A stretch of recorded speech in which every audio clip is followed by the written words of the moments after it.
Sir, ഈ അമേരിക്കയും ഇന്ത്യയും തമ്മിലുള്ള ഭയങ്കര ചങ്ങാതികളാണ്. പക്ഷേ അടിയിൽ കൂടെ അമേരിക്ക എപ്പോഴും നമുക്ക് പണി വയ്ക്കുന്ന കാഴ്ചയാണ് കണ്ടുകൊണ്ടിരിക്കുന്നത്. ഇപ്പൊ ബംഗ്ലാദേശിൽ സിനിമ ഉണ്ട്, ഞാൻ കണ്ടിട്ടുണ്ട്. അതിൽ പോസിറ്റീവ് തണ്ടില്ലേ, സച്ചിന്റെ ഫ്രണ്ട്, അതുപോലെയാണ് അമേരിക്ക. അതെ അതെ. അപ്പോൾ ഈ ബംഗ്ലാദേശിൽ നമ്മൾ കണ്ടതാണ് ഈ വിഷയങ്ങളൊക്കെ. അപ്പോൾ ബംഗ്ലാദേശിൽ ഈ വിഷയം നടന്നപ്പോൾ അതിന്റെ പിന്നിൽ അമേരിക്കയാണെന്ന് ഷേഖ് ഹസീന വരെ പറഞ്ഞു. അമേരിക്കയെ സമ്മതിച്ചു തന്നിട്ടില്ല. അപ്പോൾ ബംഗ്ലാദേശ് ഇന്ത്യയെ ഒരു നിവൃത്തിയില്ലാതെ ഇപ്പം ഇരുട്ടിലാവുന്ന സാഹചര്യമാണ്. എന്നിട്ട് പോലും ബംഗ്ലാദേശ് അവിടെ അതിന്റെ പിന്നിൽ വളരെ വലിയ കളികളുണ്ട്. ഞാനത് പറയുന്നില്ല RSSുമായിട്ട് ബന്ധപ്പെട്ട, കാരണം അത് 2026 തീരുമാനമാണെന്ന് അറിയുന്നത്. ഇതെനിക്ക് പാസ് ചെയ്ത വിവരം എനിക്ക് പാസ് ചെയ്ത ആൾ പറയുന്നത് നീ ഈ കാര്യം പറയേണ്ടെന്നാണ് പറഞ്ഞത്. RSS എന്താണ് അവിടെ ചെയ്യുന്നത്, കാരണം അത് പുറത്തറിയിച്ചു കഴിഞ്ഞാൽ തീർന്നല്ലോ. ഏതാണ്ട് ഐഡിയ നമുക്കുണ്ട്. അതുണ്ട്. അപ്പോൾ അത് നമുക്ക് പറയണ്ട. അപ്പോൾ ഈ സംഭവം ബംഗ്ലാദേശിൽ ഈ നമ്മുടെ ചിക്കൻ ഞക്കൊക്കെ അടർത്തിയെടുത്ത് നോർത്ത് ഈസ്റ്റിൽ ഒരു പുതിയ രാജ്യം സ്ഥാപിക്കാനായിരുന്നു അവരുടെ പരിപാടിയെന്ന് നമുക്ക് എല്ലാവർക്കും അറിയാം. അപ്പോൾ ഈ അമേരിക്കയെ സംബന്ധിച്ച് പറയുകയാണെങ്കിൽ നമുക്ക് എന്തെങ്കിലും ഒരു ഉപകാരം വരുന്ന ആ ഒരു സാഹചര്യത്തിൽ അമേരിക്ക ഉടനെ ആ പ്രദേശത്ത് വലിയ രീതിയിലുള്ള പ്രക്ഷോഭങ്ങൾ സൃഷ്ടിക്കും. ഇപ്പോൾ ബംഗ്ലാദേശിൽ ഇന്ത്യയിലേക്ക് ഹിന്ദുക്കൾ വരുന്നു. ഇന്ത്യയിലേക്ക് ഹിന്ദുക്കൾ വരുന്നതിനൊരു മോട്ടീവുണ്ട്. ആ മോട്ടീവ് ഞാൻ പറയുന്നില്ല. ആ വരുന്ന മോട്ടീവ് മനസ്സിലാക്കി കഴിഞ്ഞ ദിവസം അവിടെ ജമാഅത്തെ ഇസ്ലാമിയുടെ നിരോധനം നീക്കിയിട്ടുണ്ട്. അവരെ തടഞ്ഞു വെക്കുകയാണ് എന്നാണ് അറിയാനായിട്ട് സാധിക്കുന്നത്. കാരണം ഇന്ത്യ എങ്ങാനും ബംഗ്ലാദേശിൻ്റെ നേരെ ഒരു നീക്കം നടത്തിയാൽ ഈ ഹിന്ദുക്കളെ വെച്ച് വിലപേശാനാണ് അവരുടെ നീക്കം എന്നുള്ളതാണ് ആദ്യത്തെ ഒരു പോയിന്റ് എന്ന് പറയുന്നത്. ഈ ഹിന്ദുക്കൾ അവിടെ വേണം, ഈ 1 കോടി ഹിന്ദുക്കൾ അവിടെ വേണം. അവരെ അതിർത്തിയിലോട്ട് പോലും മൂവ് ചെയ്യാൻ സമ്മതിക്കുന്നില്ല അവിടെയുള്ള ഭീകരർ എന്നാണ് അറിയുന്നത്. രണ്ടാമത്തെ കാര്യം, നമുക്കറിയാം ഇതിൻ്റെ പിന്നിൽ അമേരിക്കയാണെന്ന് ഞാൻ പറഞ്ഞു. ഇപ്പോൾ നോർത്ത് ഈസ്റ്റ് ഒരു പ്രത്യേക സംസ്ഥാനമാക്കി മാറ്റണം എന്നൊരു തോന്നൽ അവർക്കുണ്ടല്ലോ അമേരിക്കയ്ക്ക്. അപ്പോൾ അവർക്ക് ഈ ബംഗ്ലാദേശിലെ ആ ഒരു വിഷയത്തിൽ അത് നടന്നില്ല.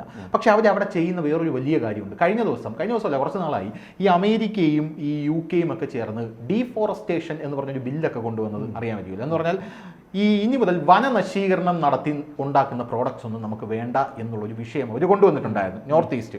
അപ്പോൾ ഈ സംഭവം നമ്മൾ എടുത്ത് പരിശോധിക്കുമ്പോൾ ഇന്ത്യ ഏറ്റവും കൂടുതൽ റബ്ബർ പ്ലാന്റേഷൻസ് ഇപ്പോൾ വയ്ക്കുന്നത് നോർത്ത് ഈസ്റ്റിലാണ്. കാരണം നമുക്കറിയാം 4 മേജർ ടയർ കമ്പനീസ്,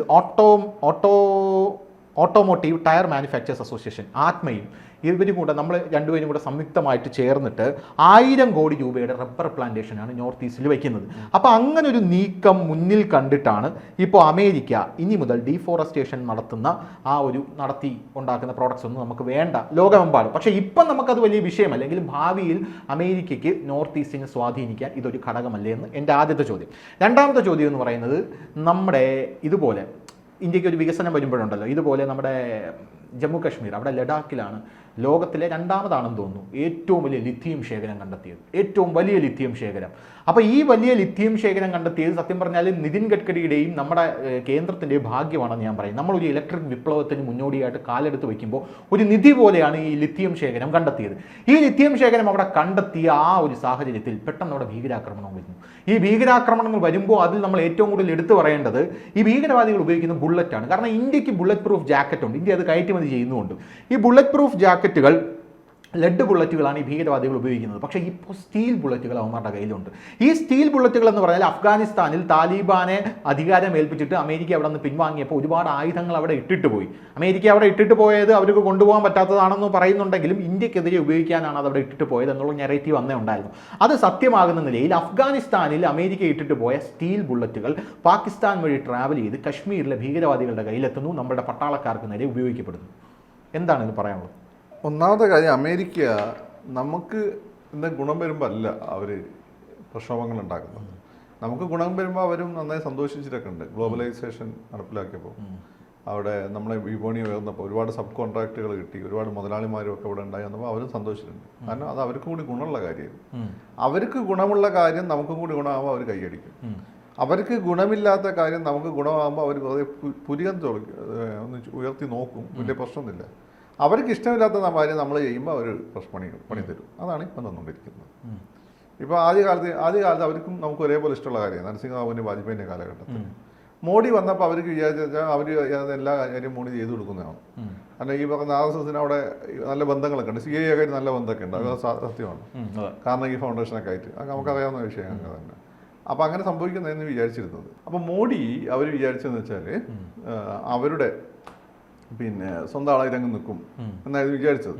പക്ഷെ മോഡി ബേസിക്കലി ഒരു RSS മാത്രമല്ല, ഒരു എന്താ പറയുക, അത്യാവശ്യം ഒരു പോസിറ്റീവ് സെൻസിൽ കുറച്ചൊരു ഭ്രാന്തുള്ള RSS ആണ്. എന്ന് വെച്ചാൽ ചെയ്യണമെന്ന് വിചാരിച്ചത് ഈ വളരെ ബാലൻസ്ഡ് ആയിട്ട് ആളുകൾ ചെയ്യണമെന്ന് വിചാരിക്കുന്ന കാര്യങ്ങൾ ചിലപ്പം തിരിച്ചടി വരുമെന്ന് ഞാൻ ചെയ്യില്ല, ഒന്ന് അറയ്ക്കും. മോഡിക്ക് ആ പ്രശ്നമൊന്നുമില്ല. ഇവിടെയാണ് മോഡിയും ട്രംപും തമ്മിലുള്ള ഒരു കെമിസ്ട്രി വർക്കൗട്ട് ചെയ്യുന്നത്. മോഡി, ട്രംപ്, നെതന്യാഹു, പുടിൻ, ഈ മറ്റേ ജോൺസൺ ഉണ്ടായിരുന്നല്ലോ അവിടുത്തെ ബ്രിട്ടനിലെ, ഇവരൊക്കെ തമ്മിൽ കെമിസ്ട്രി വർക്കൗട്ട് ചെയ്യുന്നത് അങ്ങനെയാണ്. അപ്പം മോഡിയെ സംബന്ധിച്ച് ആഫ്റ്റർ ഓൾ മോഡിയുടെ ഫസ്റ്റ് താല്പര്യം ഇന്ത്യ 2 ഹിന്ദുവാണ്. ഭാരതം, മോഡിയുടെ ഭാഷ പറഞ്ഞാൽ ഭാരതം, ഹിന്ദു. ഇത് കഴിഞ്ഞിട്ടാണ് മൂപ്പർക്ക് വേറെ താല്പര്യങ്ങളുള്ളൂ. അപ്പോൾ ഇതിനെ ഹനിക്കുന്ന ഒരു കാര്യം മൂപ്പര് ചെയ്യില്ല. അപ്പം ബാങ്കിങ് സെക്ടറിലായിരുന്നു ഇവർ വലിയ റിഫോം പ്രതീക്ഷിച്ചത്. ബേസൽ 3 നോംസ് ഒക്കെ പൂർണ്ണമായി നടപ്പിലാക്കും. അപ്പോൾ നീ വെറുതെ ലോൺ അപേക്ഷ കിട്ടും, അത് നീ ലോൺ അടിച്ചടിക്കില്ല, ബാങ്കുകൾ പൂട്ടിപ്പോകും, ഇന്ത്യയിൽ വലിയ സാമ്പത്തിക പ്രതിസന്ധി ഉണ്ടാവും, ആളുകൾ ജോലി നഷ്ടപ്പെടും, ആളുകൾ തെരുവ് ഇന്ത്യ അടിച്ചു ഇത് മോഡിക്ക് മനസ്സിലായി. അതുകൊണ്ട് മോഡി ജവഹർലാൽ നെഹ്റുവും അതുപോലെ തന്നെ വാജ്പേയി ഉണ്ടാക്കിയ സിസ്റ്റത്തിൽ വലിയ മാറ്റമൊന്നും വരുത്താൻ സമ്മതിച്ചില്ല. മോഡി റിസർവ് ബാങ്ക് ഗവർണറെ മാറ്റിയപ്പോൾ ആളുകൾ വിചാരിച്ചത് അമേരിക്കയ്ക്ക് വേണ്ടിയിട്ടാണ്. മോഡി പക്ഷെ അറിഞ്ഞുകൊണ്ട് കളിച്ച കളിയാണ് ഒന്നാമത്തെ കാര്യം. പിന്നെ 2, ഈ ഇൻഷുറൻസ് സെക്ടറിലെല്ലാം തന്നെ അവർ വിചാരിച്ച പോലെ കാര്യം നടന്നില്ല. മിലിറ്ററി പർച്ചേസിലും അവർ വിചാരിച്ച പോലെ നടന്നില്ല. അവരുടെ കയ്യിൽ നിന്നല്ല, നമ്മൾ റഷ്യൻ്റെ കയ്യിൽ നിന്നാണ് കൂടുതൽ. പിന്നെ എന്താണ് മിസൈൽ ആൻറ്റി മിസൈൽ എന്താ ഡിഫൻസ് സിസ്റ്റം ഒക്കെ S-400 ഒക്കെ നമ്മൾ മേടിച്ചത്. ഇത് ഭയങ്കര മോശമാണെന്ന് ചില വിദേശകാര്യ വിദഗ്ധന്മാർ പറയുന്നുണ്ട്. അത് വലിയ അമേരിക്കനെക്കാളും ബെറ്റർ സിസ്റ്റമാണ്. അതുകൊണ്ടാണ് നാറ്റോയിൽ അംഗമായ തുർക്കി പോലെ ചോദിച്ചിരിക്കുകയാണ്. ഇത് മോശമാണ് അവർ ചോദിക്കില്ലല്ലോ, നാറ്റോയിൽ അംഗമായിട്ടുള്ള. അമേരിക്ക ബെസ്റ്റ് ആയിരുന്ന സാധനം ആർക്കും കൊടുക്കില്ല. ആകെപ്പാട് ഇസ്രായേലിന് അത്ര, ഇസ്രായേലിന് പോലും അവരുടെ ഏറ്റവും നല്ല ഫൈറ്റർ എയർക്രാഫ്റ്റ് ആയിട്ടുള്ള F-22 റാപ്റ്റർ കൊടുത്തിട്ടില്ല. അത് അവരെ അതിൽ മാത്രമേ ഉള്ളൂ. അതാണ് അമേരിക്ക. റഷ്യക്കാരതല്ല, അവർ അത്യാവശ്യം എല്ലാവർക്കും തരും, പ്രത്യേകിച്ച് ഇന്ത്യക്ക് അവർ കാര്യങ്ങൾ തരും. ഇതൊക്കെ മനസ്സിലായിക്കൊണ്ട് നമ്മൾ ചിലതിപ്പോൾ അഡ്വാൻസ് സാധനം റഷ്യൻ്റെ കയ്യിൽ അവരെ ഇന്ന് മേടിക്കും. പക്ഷേ അവരെ ഫൈറ്റർ പ്ലെയിനുകൾ അത്ര പോരാ. അതുകൊണ്ടാണ് ഇപ്പം നമ്മൾ ഫ്രാൻസിലേക്ക് അമേരിക്ക F-16 നമുക്ക് തരുള്ളൂ, അല്ലാതെ ഈ F-35 തരില്ല, ഒന്നും തരില്ല. അതുകൊണ്ടാണ് നമ്മൾ F-16 ഒക്കെ 4th ജനറേഷനാണ്. അപ്പം ഇപ്പം നമുക്ക് വേണ്ടത് F-35. ഭയങ്കര വിലയാണ് കേട്ടോ അതിന്. 10 മിറാഷിൻ്റെ വിലയിട്ടാണ് ഒരു F-35. നമുക്ക് അഫോർഡ് ചെയ്യാൻ പറ്റില്ല. മെയിൻ്റനൻസ് കോസ്റ്റും വളരെ കൂടുതലാണ്. അപ്പം ഈ 5th ജനറേഷനിലുള്ള റാപ്റ്റർ ആർക്കും കൊടുക്കില്ല. F-35 അവരവരുടെ നാറ്റോ രാജ്യങ്ങൾക്ക് ഇസ്രായേലിനെ കൊടുക്കും. അത് തുർക്കിക്ക് കൊടുത്തിട്ടില്ല. മനസ്സിലായി? ഓൾറെഡി ക്രിസ്ത്യൻ രാജ്യങ്ങൾ അത് ജൂത രാജ്യത്തിന് അവർ കൊടുക്കുള്ളത്. പിന്നെ ഈ പറഞ്ഞതുപോലെ പിന്നെ നമുക്കുള്ള ഓപ്ഷൻ എന്താണ്? പിന്നെ പോഫോൺ 5 ജനറേഷനിലുള്ള റഫേലാണ്. അത് നമ്മൾ മേടിച്ചു. അപ്പം ഈ രീതിയിലുള്ള ഒരു സമീപനമായിട്ട് മോഡി മുന്നോട്ട് പോയപ്പോൾ അവർ ഇപ്പം മോഡീന് വലിയ താല്പര്യമില്ല. രണ്ടാമത്തെ കാര്യം, മോഡി ഈ പറയുന്നതിന് മാതിരി പാകിസ്ഥാൻ ഈ കാശ്മീർ പ്രശ്നങ്ങൾ നീട്ടിക്കൊണ്ടുപോവുക എന്നുള്ളതായിരുന്നു അവരുടെ ഉദ്ദേശം. മോഡി അതിൽ നിന്ന് മാറി. മോഡി കാശ്മീർ ഇന്ത്യയുടെ ഭാഗമാക്കി. ഇനി അതിൽ ചർച്ചയില്ല. ഇനി എന്ന് നിങ്ങൾ മറ്റേത് ഇങ്ങോട്ട് തരുന്നു, അക്കാര്യത്ത് വേണം ചർച്ച ചെയ്യാം എന്നാണ് മോഡി പറയുന്നത്. ഇതും അവർ മോഡി കേട്ടില്ല. മോഡി അവർ പറയുന്നത് കേട്ടില്ല. ഇങ്ങനെയൊക്കെ ഇപ്പോൾ മോഡി അവരുടെ കണ്ണിലെ കാരണം. മാത്രമല്ല അവരുടെ കണ്ണിൽ വേറെ കാരണമാണ് ട്രംപ്. മോഡി ഇന്ത്യക്കാരി വൈസ് പ്രസിഡന്റ് ആയിട്ടും ഇന്ത്യക്കാരി പ്രസിഡന്റ് സ്ഥാനത്തെ മോഡി സപ്പോർട്ട് ചെയ്യുന്നത് ഒഫീഷ്യലി പറഞ്ഞിട്ടില്ല എങ്കിൽ നമുക്കറിയാലോ ട്രംപിനെയാണ് ഇന്ത്യക്കാർ പൊതുവെ സപ്പോർട്ട് ചെയ്യുന്നത്. സൗത്ത് ഇന്ത്യൻ വെച്ച് ഇന്ത്യയിൽ തന്നെ RSS സപ്പോർട്ട് ചെയ്യുന്നത് അവിടെ ഇഷ്ടംപോലെ ഉണ്ടല്ലോ. ട്രംപിനെയാണ് അവർ സപ്പോർട്ട് ചെയ്യുന്നത്. ഇതൊക്കെ അവർക്കൊരു വാൾ സ്ട്രീറ്റിന് വലിയ പ്രശ്നമുള്ള കാര്യങ്ങളാണ്. അപ്പോൾ ഇവരെന്ത് ചെയ്യാന്ന് വെച്ചാൽ, ഞാൻ പലപ്പോഴും പറഞ്ഞിട്ടുണ്ട്, ഉക്രൈൻ യുദ്ധം പെട്ടെന്നൊന്നും തീരില്ല. അതിന് കാരണം എന്ന് വെച്ചാൽ യൂറോപ്പിൽ ഒരു അഫ്ഗാനിസ്ഥാൻ, ഒരു പ്രശ്നം തീരാത്ത പ്രദേശം ഉണ്ടാക്കി വെക്കുക എന്നുള്ളത് അവരുടെ ആവശ്യമാണ്. റഷ്യനെ കൗണ്ടർ ചെയ്യാൻ ആരെ ഈ പറഞ്ഞിട്ടുള്ള അമേരിക്കയുടെ ആവശ്യമാണ്. അതാണ് അവർ ഉക്രൈനിൽ ചെയ്തത്. ഈ അഫ്ഗാനിസ്ഥാൻ അങ്ങനെ അവരെ വെച്ചിരിക്കുകയാണ്. അവരുടെ താലിബാൻ ഉണ്ടാക്കി. താലിബാൻ ഇടയ്ക്ക് ഈ ഇസ്ലാം തലക്ക് പിടിച്ച അവന്മാരെ കയറി അറ്റാക്ക് ചെയ്തു. താലിബാനെ ഒരു വൈക്കാക്കി. ആ പേര് പറഞ്ഞവർ ചെയ്തു വെച്ചാൽ അവിടെ ഈ പറഞ്ഞ പോലെ ഇഷ്ടം പോലെ ഇപ്പം നേരത്തെ ലിതിയൊക്കെ പറഞ്ഞില്ലേ, ഇങ്ങനെയുള്ള ഒരുപാട് റിയറുണ്ട്. ഇതൊക്കെ കടത്തി കളഞ്ഞിട്ടുണ്ട്. ഇത് കൃത്യമായ ഇൻഫർമേഷൻ എല്ലാം കടത്തി കളഞ്ഞപ്പോഴാണ് പോയത്. അല്ലാതെ യുദ്ധം മതിയായിട്ട് പോയതൊന്നല്ല. എല്ലാം കടത്തി അവരുടെ ആവശ്യം കഴിഞ്ഞു. എന്നിട്ട് അവരെന്ത് ചെയ്തു? അവരുടെ ജനാധിപത്യ സംവിധാനം നിലനിന്ന് കഴിഞ്ഞാൽ അവർക്ക് കൺട്രോൾ ചെയ്യാൻ പറ്റില്ല. ഈ താലിബാനെ അവർക്ക് അറ്റാക്ക് ചെയ്യാനെന്ന് കൺട്രോൾ ചെയ്യാം, ഖത്തർ പോയി പേടിപ്പിച്ച് കൺട്രോൾ ചെയ്യാം. എന്നിട്ട് താലിബാന് എന്ത് ചെയ്തു? താലിബാന് വേണ്ടിയിട്ട് അവിടെയുള്ള പിന്നെ ഇന്ത്യയുടെ കയ്യിലില്ലാത്ത armed vehicle, American made armed വെഹിക്കിളൊക്കെ വളരെ ഗംഭീര സാധനങ്ങളാണ്. നമ്മളെ സെൽഫും പിന്നെ ഇവിടെ ഉള്ളതും പിന്നെ റഷ്യയിൽ നിന്ന് മേടിച്ചൊക്കെ ഉള്ളൂ. ഇതൊക്കെ അവന്മാർക്ക് കൊടുത്തു. അവന്മാർക്ക് ഒരു എയർഫോഴ്സ് ഉണ്ടായി. അവന്മാർക്ക് എയർഫോഴ്സ് ഇല്ലായിരുന്നു, എയർഫോഴ്സ് ഉണ്ടാക്കി കൊടുത്തു. എന്നിട്ട് നമ്മളെ പറ്റിക്കാൻ എന്ത് ചെയ്തു? ഞങ്ങളിതൊക്കെ നശിപ്പിച്ച് ആണ് പോകുന്നത് വന്നിട്ട് പിള്ളേർ ചെയ്യുന്ന പരിപാടി ഉണ്ടല്ലോ, 4-5 വിമാനങ്ങളൊക്കെ അടിച്ച് പൊളിച്ചിട്ട് അതിൻ്റെ ഫോട്ടോ എടുത്തിട്ട് ബാക്കി അവിടെ വെച്ചു. ഇവന്മാർ ഇന്നാൾ റിപ്പബ്ലിക് ഡേ പരേഡ് ഉണ്ടായി അവന്മാരുടെ. അന്ന് അവന്മാർ കാണും GB സാധനങ്ങളൊക്കെ, അല്ലെങ്കിൽ ഗംഭീര സാധനങ്ങൾ. അവന്മാർക്ക് ഇല്ലാത്തത് ട്രെയിൻഡ് പൈലറ്റായിരുന്നു, അതിനും കൊടുത്തു. അപ്പോൾ അന്ന് പണ്ട് വരെ പൈലറ്റായി വർക്ക് ചെയ്ത ആളുകളോട് നിങ്ങൾ പതുക്കെ അവിടെ പോയിക്കണം. എങ്ങനെ താലിബാൻ ഇപ്പോൾ ഫണ്ട് ചെയ്ത് നിർത്തുന്നവരാ? എന്താണ് അവരുടെ ലക്ഷ്യം?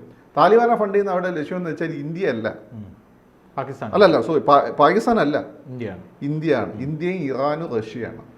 ഇറാനും ഈ പറഞ്ഞ ഇസ്ലാമിസ്റ്റ് സാധനം കാണുന്ന പോലും ഇവർക്ക് ബേസിക്കലി ഇഷ്ടമല്ല. കാരണം ഇവരുടെ കളിയൊന്നും അവിടെ അവർ സമ്മതിക്കില്ല. അത് മാറണമെന്നാണ് ഞാൻ പറയുന്നത്. കാരണം പുരോഗതി ഉണ്ടെങ്കിൽ കുറച്ചൊക്കെ വാലൊക്കെ തോന്നുന്നു. ഇത് രണ്ടാമത്തെ ഒരു കാര്യം ഞാൻ പറയാൻ ഉദ്ദേശിച്ചത്, ഇപ്പോൾ ഇറാനും ഇസ്രായേലും തമ്മിൽ പ്രശ്നം നടക്കുന്നുണ്ടല്ലോ. ഇറാനിൽ ചബഹർ തുറമുഖമുണ്ട്. ഇപ്പം നമുക്കറിയാം റഷ്യയിൽ നിന്ന് ഓയിൽ ടാങ്കുകൾ എത്ര ദൂരം ട്രാവൽ ചെയ്ത് വേണം ഇന്ത്യയിലേക്ക് എത്താൻ. ഈ ട്രാവൽ ചെയ്യുന്ന ദൂരത്തിനിടയ്ക്ക് അമേരിക്കയ്ക്ക് വേണമെങ്കിൽ തടയാം, ആക്രമിക്കാം, ചെയ്യില്ലെങ്കിൽ പോലും അങ്ങനെ ഒരു സാധ്യതയുണ്ട്. അപ്പം നമ്മുടെ നോർത്ത് ഈസ്റ്റ് കോറിഡോർ തുറന്നു കിട്ടാനായിട്ട് ഏറ്റവും വലിയ സംഭവമാണ് ഈ ചബഹർ തുറമുഖം. അങ്ങനെയാണെങ്കിൽ നമുക്ക് ഈ അസർബൈജാൻ അങ്ങനെ അതുവഴി നമുക്ക് നേരെ ചബഹർ തുറമുഖത്തിലേക്ക് എത്തിയിട്ട് പകുതി കോസ്റ്റ് നമുക്ക്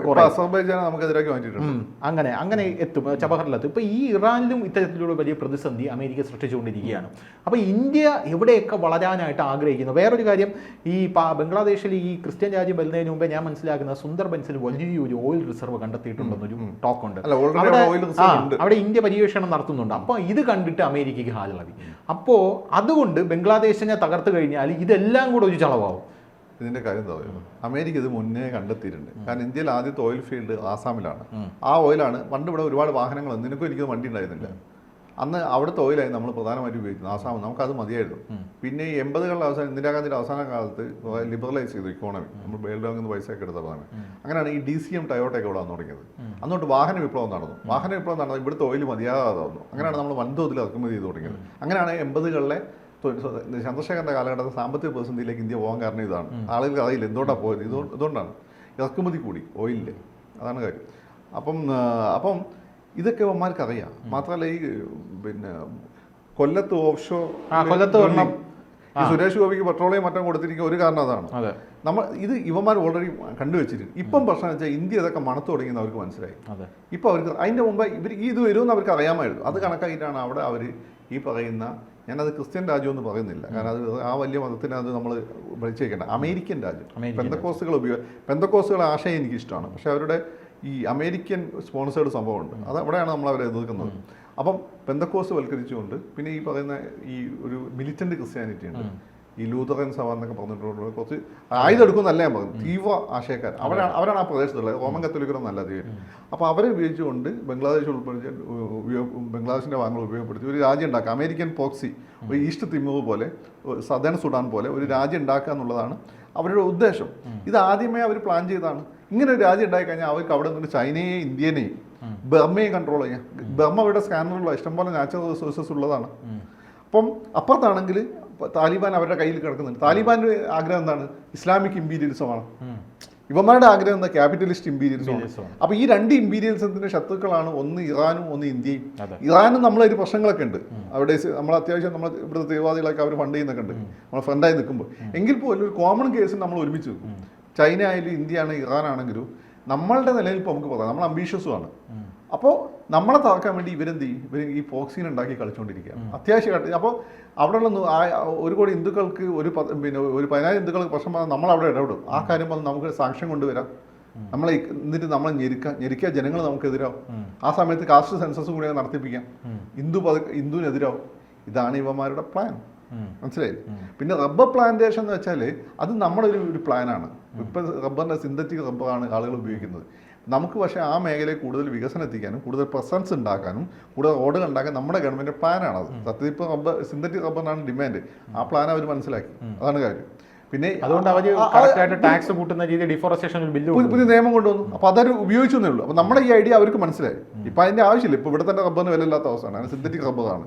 അത് നമ്മളുടെ ഒരു പ്രസൻസ് അവിടെ കൂടുതൽ ഉറപ്പുവരുത്താൻ വേണ്ടിയിട്ടാണ്. അപ്പോൾ ഇതൊരു യുദ്ധമാണ്. കുറേ സമയം സുഹൃത്തും ശത്രുവായിട്ട് നിന്നുകൊണ്ടിരിക്കുന്ന പകുതി നീലും പകുതി വെളിച്ചവും. അപ്പോൾ കുറച്ച് കഴിഞ്ഞ് വെളിച്ചപ്പുറത്ത് ഒരു നീലപ്പം പോകുന്ന അവസ്ഥയിലാണ്. ഒരു ഫ്ലെക്സാണിത്. മനസ്സിലായില്ലേ? ഇതിൽ നിന്ന് ഭാവിയിൽ എന്ത് സംഭവിക്കുമെന്ന് നമുക്കറിയില്ല. ഇതിൽ പരമാവധി നമ്മുടെ ദേശീയ താല്പര്യം സംരക്ഷിച്ചുകൊണ്ട് മുൻകൂട്ടി നമ്മുടെ ഭാവിയെ മുൻകൂട്ടി കണ്ടുകൊണ്ട് മുന്നോട്ട് കൊണ്ടുപോകാൻ മോഡി ശ്രമിക്കുന്നുണ്ട്. ഞാനൊക്കെ മോഡിയെ സപ്പോർട്ട് ചെയ്യുന്നത് അതുകൊണ്ടല്ല, നമ്മൾ ആർഎസ്എസ്സാനായിട്ട് നല്ലത്. നമുക്ക് ആർഎസ്എസ് പറ്റുമെന്ന് എനിക്ക് തോന്നുന്നുണ്ട്. ഞാൻ ആർഎസ്എസിന് ബഹുമാനമാണ്. അതല്ലാതെ അത് ഇപ്പം തുടങ്ങിയൊന്നല്ല. അവരുടെ കുട്ടിക്കാലം തൊട്ടേ വാപ്പാൻ്റെ ഫ്രണ്ട്സ് വഴി അറിയാവുന്ന വായിച്ചിട്ടുള്ള ബഹുമാനമാണ്.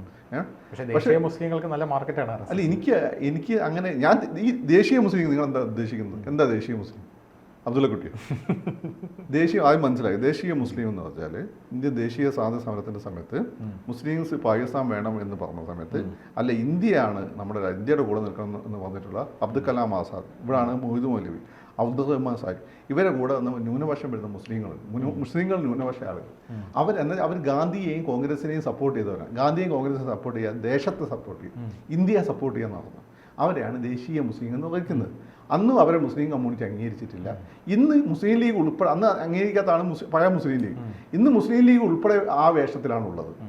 അല്ലാതെ എന്തെങ്കിലും സാധനം കിട്ടുമെന്ന് വിചാരിച്ചാൽ ആർഎസ്എസിൻ്റെ കൂടെ പോകുന്നവനല്ല ദേശീയ മുസ്ലിം. അവൻ ഈ രാഷ്ട്രത്തെ മുൻകൂട്ടി, എൻ്റെ ഗ്രാൻഡ് ഫാദർ ഫ്രീഡം ഫൈറ്ററായിരുന്നു, അദ്ദേഹം ദേശീയ മുസ്ലിമായിരുന്നു. എൻ്റെ ബാപ്പാടെ ബാപ്പ, അദ്ദേഹം ഇത് ഉമ്മയുടെ ബാപ്പാണ് ഫ്രീഡം ഫൈറ്റർ, ബാപ്പയുടെ ബാപ്പ സൂഫി വര്യനൊക്കെ ആയിരുന്നു, അദ്ദേഹം ദേശീയ മുസ്ലിം. എൻ്റെ പാരമ്പര്യം അതാണ്. ഐ ആം വിത്ത് രാഷ്ട്രം, ബിക്കോസ് എൻ്റെ രാജ്യമാണിത്. അതുകൊണ്ടാണ് എൻ്റെ രാജ്യം അവിടെ ഇത് എന്നുള്ള എനിക്ക് വേറെ തന്നെ സർട്ടിഫിക്കറ്റും വേണ്ട, മനസ്സിലായി. പിന്നെ എന്നാൽ കാര്യം കിട്ടാൻ വേണ്ടി ആർഎസ്എസ് പോകുന്ന ദേശീയ മുസ്ലിം ഉണ്ടായി, അവനെന്ന് ദേശീയ മുസ്ലിം ഒന്ന് നമ്മളെ അവമാനിക്കില്ല. രണ്ട്, ഇനി അവന്മാർ അങ്ങനെ വിളിക്കുകയാണെങ്കിൽ നമ്മളെങ്ങനെ വിളിക്കരുത്, വേറൊന്നും വിളിച്ചോ. കൂടുതൽ വാർത്തകളും വിശേഷങ്ങളും നിങ്ങളിലേക്ക് എത്താൻ ABC മലയാളം സബ്സ്ക്രൈബ് ചെയ്യുക, ബെൽ ബട്ടണും അമർത്തുക.